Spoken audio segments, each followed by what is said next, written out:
Kayo po ba mga bossing ko, isa sa mga nag-iisip sa ngayon ko ano, mga pinakamabibisang pampaswerte na pwede nating gawin mga bossing. Eto pa mga bossing ko ay ang tanglad mga bossing. Super swerte kung kayo po ay meron pong halamang tanglad sa loob ng inyo pong bakuran mga bossing. Kasi ang tanglad, inihalin tulad po ito sa isang espada dahil matulis ang pinakadulo po nito. At yan po inihalin tulad sa espada na nagbibigay proteksyon para hindi malasin, katuparan sa mga pangarap sa buhay. Ang aroma ng ating tanglad ay naghihikayat ng kaswertehan mga bossing. Kung kayo pa mga bossing ko ay mahilig sa mga pampaswerte, maging sa usapin ng mga plantito at plantita, ang tanglad ay isa sa mga marirekomenda ko na napakaswerte. Huwag kayong magpapawala ng tanglad sa inyo pong bakuran mga bossing.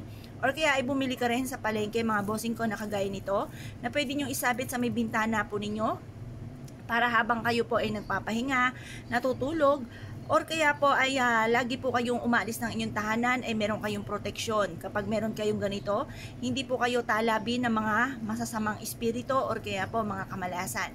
Kumbaga kung may mga dumarating sa inyong pagsubok, mabilis nyo rin itong masusolusyonan once na meron po kayong tanglad mga bossing.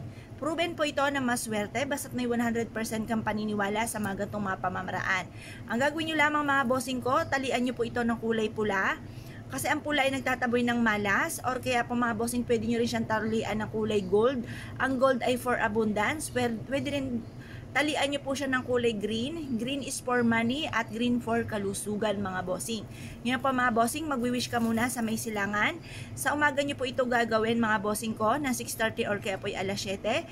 Matatapos sa ating mga pampaswerte hanggang alas 8 lamang po mga bossing.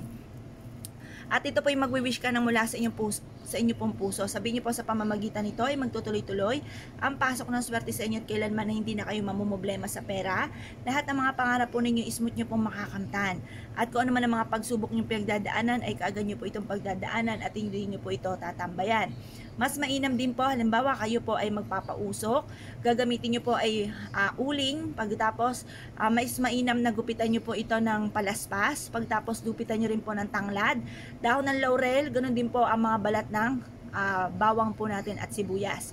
Pagtapos mula sa may pinto ng main door, magpausok po kayo, parang ang swerte ay tuloy-tuloy. Minsan po ba na nakakaranas kayo ng parang pinatikim ka lang ng swerte, hindi nagtatagal ang swerte at sunod ay kamalasan po kaagad. Kaya mainam, meron kayong mga ganitong mga pamamaraan. Pagkatapos mag-wish ka, ang mga wishes po natin, huwag nyong gagamitan ng sana, direct to the point ang pag-wish. Halimbawa, magkaroon ako ng malaking halagang pera, magkaroon ako ng negosyo na dito na ako yayaman, gumaling kami sa aming mga karamdaman, matigil na yung mga pag-aaway sa loob ng aming tahanan, i-adya ako kung saan lagi ako ay suswertihin, ganun din ang aking buong pamilya, malayo kami sa anumang kapahamakan. Ito-todo na mga kahilingan mga bossing ko, at i-mindset nyo na nasimula na ito ng tagumpay sa buhay, kailanman na hindi na kayo mamumblema tukol sa usapin ng pera. Kaya kung kayo pinaniniwala mga bossing, wag na po kayo magpatumpik-tumpik pa, subukan nyo po ito, proven po ito na napakaswerte. Kaya kung kayo pinaniwala mga bossing, ay siya, good luck po sa inyo po lahat.